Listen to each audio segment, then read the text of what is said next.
Bismillahirrahmanirrahim. Assalamu alaikum. Dear student of class second year, I am Professor Chand Shehzad, शोबाए मुताला Pakistan. अजीज़ तलबा और तलबा, जैसे कि पिछले लेक्चर में हम लोगों ने आबो हवा का इंसानी ज़िंदगी पर जो असर है उसके हवाले से मैंने बात की थी, जो कि मैंने आपको बहुत ब्रीफली ये बताया था कि influence of climate on human life जब हम लिखने के लिए जाते हैं तो हमारी बुक में तकरीबन 4 छोटे छोटे पैराग्राफ्स पर मुश्तमिल ये क्वेश्चन है। अब मैंने जो आपको इसका वे ऑफ एक्सप्लेनेशन डिस्कस किया था वो यही था, मैंने आपसे यही कहा कि इनको हम लोग कैसे हेडिंग्स में कन्वर्ट करेंगे। इसमें जो सब कॉन्टिनेंटल हाईलैंड्स हैं, सब ट्रॉपिकल कॉन्टिनेंटल लोलैंड्स हैं, जो प्लेन एरियाज़ हैं, उनके हवाले से भी मैंने आपको बताया। फिर माहौल कैसे इंसान की ज़िंदगी पर असरअंदाज होता है, जब बर्फबारी होती है नॉर्दर्न एरियाज़ में, रास्तों की ब्लॉकेज होती है, तो उस वक्त लोगों का जो स्टांस है, जो लोगों की एक्टिविटीज़ हैं वो क्या हैं। और गर्मियों में जबकि नॉर्दर्न एरियाज़ का जो एनवायरनमेंट है, क्लाइमेट है, वो प्लेजेंट होता है, तो उसमें लोगों की जो एक्टिविटीज़ हैं वो क्या होती हैं।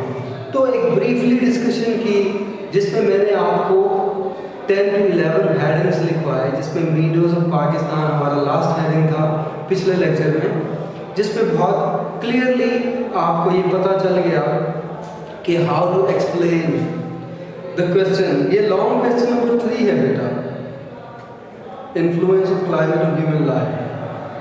ठीक है, आबो हवा का इंसान की ज़िंदगी पर असर, ये 3rd लॉन्ग क्वेश्चन है।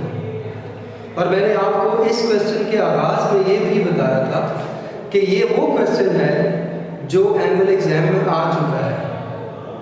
और मैंने आपको इस चैप्टर के बिल्कुल आगाज़ में ये भी ब्रीफली डिस्कस किया था कि चैप्टर नंबर 3 ही वो वाइड चैप्टर है जो ज्योग्राफी पर मुश्तमिल है। बाकी अगर हम अपने चैप्टर्स के ऊपर नज़र दौड़ाएँ तो एक कॉन्स्टिट्यूशन से रिलेटेड आपका टॉपिक आएगा, चैप्टर आएगा। एक जो है वो फॉरेन रिलेशन के ऊपर एक लेक्चर टॉपिक के ऊपर एक आपका चैप्टर मुश्तमिल है।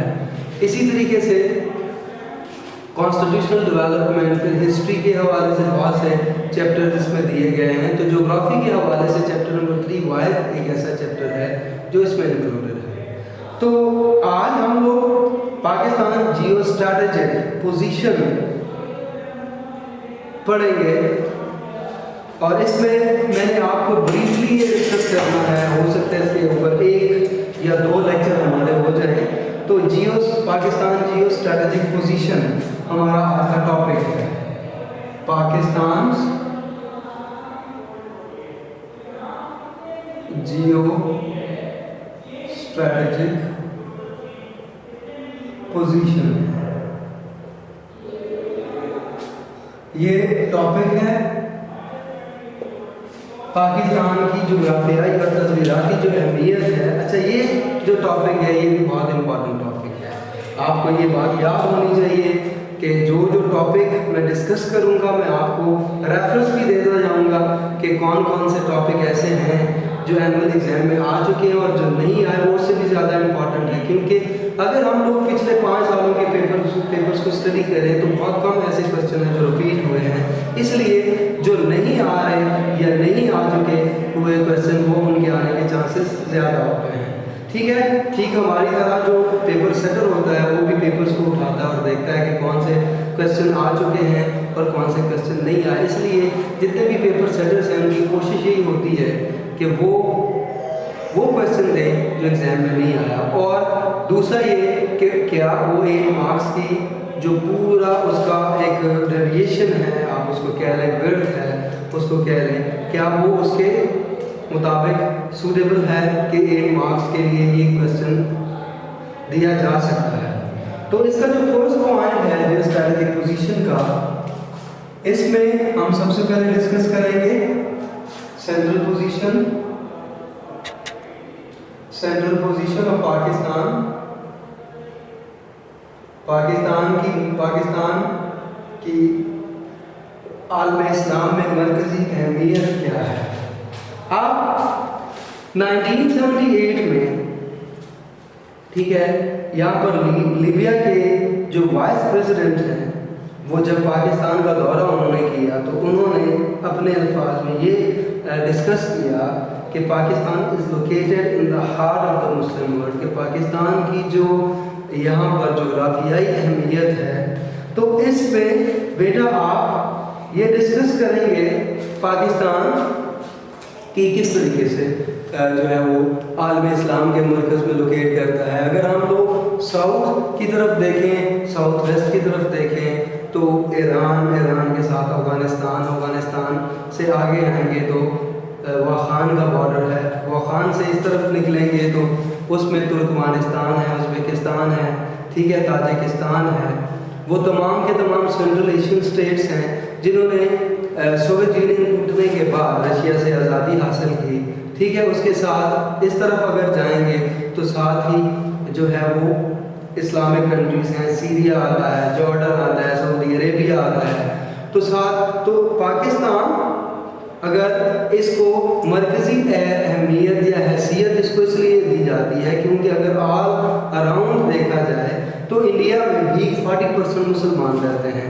इंडिया को छोड़ के जितने भी ममालिक हैं तो Pakistan is located in the centre of the Muslim world, ठीक है।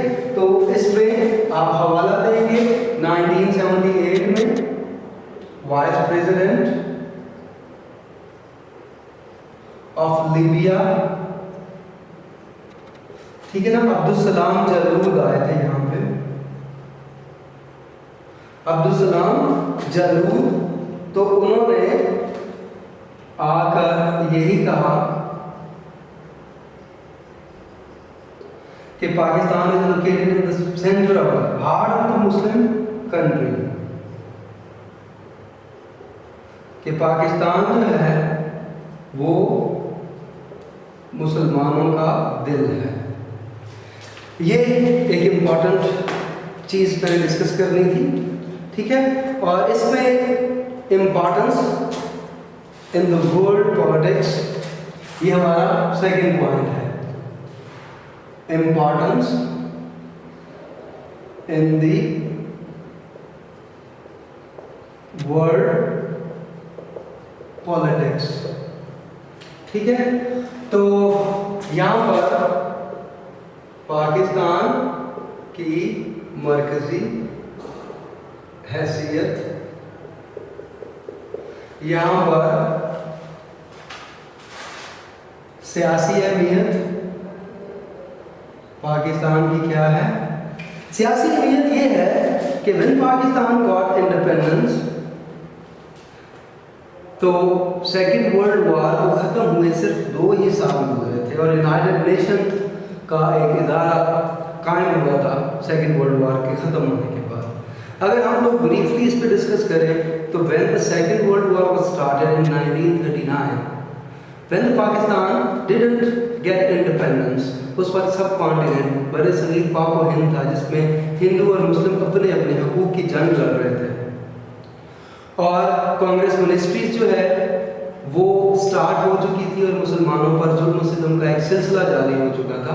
इसलिए अगर हम लोग थोड़ा सा आगे चलें तो 1947 में, इससे पहले सेकेंड वर्ल्ड वॉर 1945 में ख़त्म हुई, तो साथ ही 1-2 साल के अंदर ही यूनाइटेड नेशन का इदारा कायम हुआ, ठीक है। यहाँ पर यूनाइटेड नेशन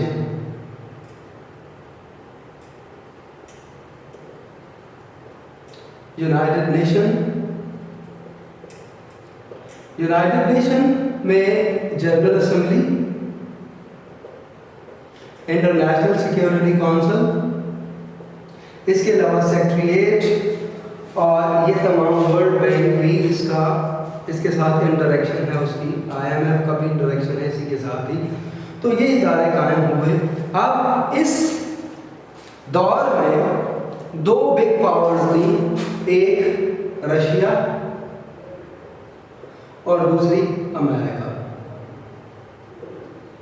रशिया जो है वो कैपिटलिज्म के हामी थे और अमेरिकन सोशलिज्म के हामी थे। इसलिए पाकिस्तान की जो फॉरेन पॉलिसी है और पाकिस्तान का जो बुनियादी नज़रिया है वो कैपिटलिज्म नहीं है। पाकिस्तान कैपिटलिज्म को पसंद नहीं करता, पाकिस्तान पसंद करता है, या पाकिस्तान का जो रिलीजियस वैल्यूज़ हैं उस पर सोशलिज्म जो है, यानी कि आज़ादी, माशरती आज़ादी को बहुत ज़्यादा दर्जा दिया जाता है। इसलिए पाकिस्तान ने पाकिस्तान बनने के पहले यूनाइटेड नेशन के सेक्रेटरी से कायद-ए-आज़म रहमतुल्लाह अलैह ने नई दिल्ली में मुलाकात की और उनको अपने मौक़िफ़ से आगाह किया कि पाकिस्तान बनने के बाद अमेरिका के साथ इत्तेहाद के हक़ में है। चुनांचे पाकिस्तान बनने से पहले ही इस बात की तरफ रुझान था तमाम के तमाम पाकिस्तानियों का, मुसलमानों का, कि वो अमेरिका के साथ इत्तेहाद करेंगे।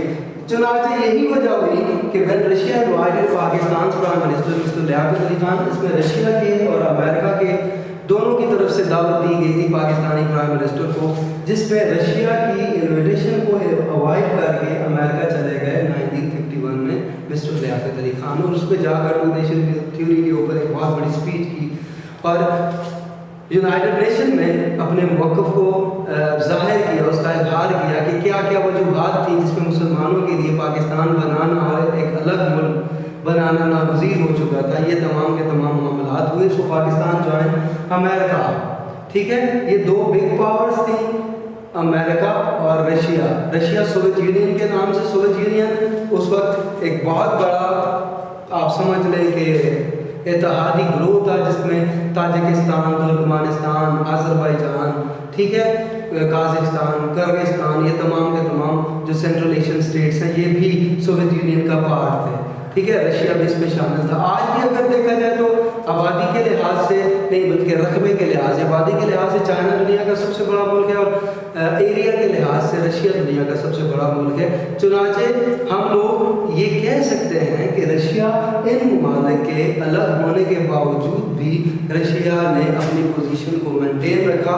रशिया अपनी पोजीशन, यानी कि according to the area of the world, Russia is the largest country of the world. दुनिया का सबसे बड़ा, एरिया के लिहाज से रशिया सबसे बड़ा मुल्क है।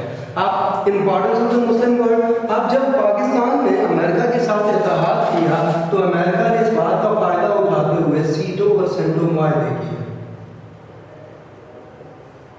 सेंटो इसलिए हुआ, पहले ये south east Asian treaty organisation थी, फिर सेंट्रल ट्रीटी ऑर्गेनाइजेशन बन गई। ये south east Asian treaty organisation तब तक रहा जब तक इराक इसमें शामिल रहा।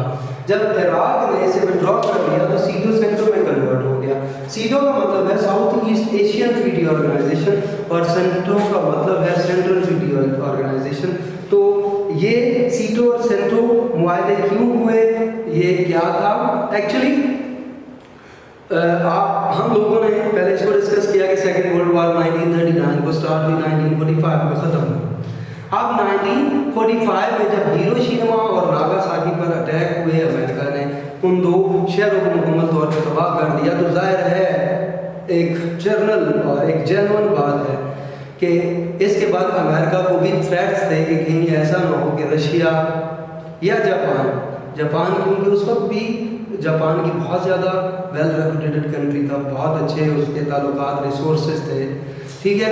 तो इसलिए पाकिस्तान नए आज़ाद होने वाले जो ममालिक हैं वो कोई अमेरिका में शामिल हो रहा था, कोई रशिया में शामिल हो रहा था। तो इन दोनों ममालिक की कोशिश ये थी कि अपने मिलिट्री अलायंस को ज़्यादा से ज़्यादा स्ट्रेंथन किया जाए। तो सीटो और सेंटो के जो पैक्ट हैं, these are called the military pacts. ये इनको मिलिट्री पैक्ट्स कहा जाता है क्योंकि इस दुनिया में अगर देखा जाए तो कश्मीर और फ़लस्तीन के जो इश्यूज़ हैं वो हमारे सामने वाज़ेह हैं, और इन इश्यूज़ को देख के पता चलता है कि ये दुनिया में जो बिग पावर्स हैं, अफ़गानिस्तान के इशू को देख लें, पहले रशिया ने 10 साल वहाँ लगाए, फिर अमेरिका ने तकरीबन 18-20 साल वहाँ पर लगाए।